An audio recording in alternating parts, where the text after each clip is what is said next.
So there's so much information that's out there, and a lot of it happens not to be true, but a lot of it happens to be true, and we would be silly and remiss not to try to utilize that information to get it out faster to people who care. But I think, as what I was saying, there's this whole sort of verification process that journalists have to go through that makes it credible. So when the New York Times says, you know, X happened, you believe it.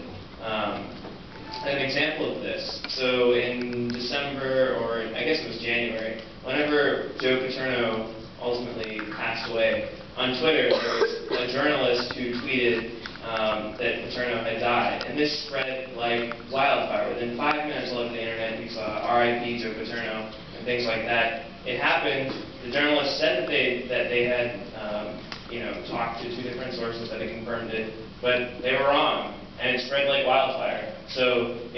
But since they said they were journalists, so basically I think the point is that when we put stuff out there now, it spreads so quickly that there's this we need to have extra emphasis on making sure we get it right.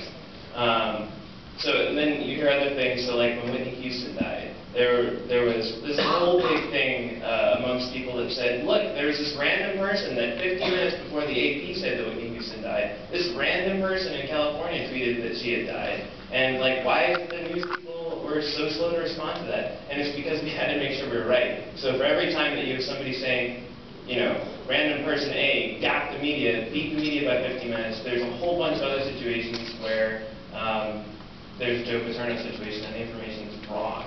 And so I think the media still hasn't really resolved what to do with verifying information. There's a lot that we can do with it. There's a ton of information out there that we need to figure out how to make the most of, but it's a question that's very much still up in the air.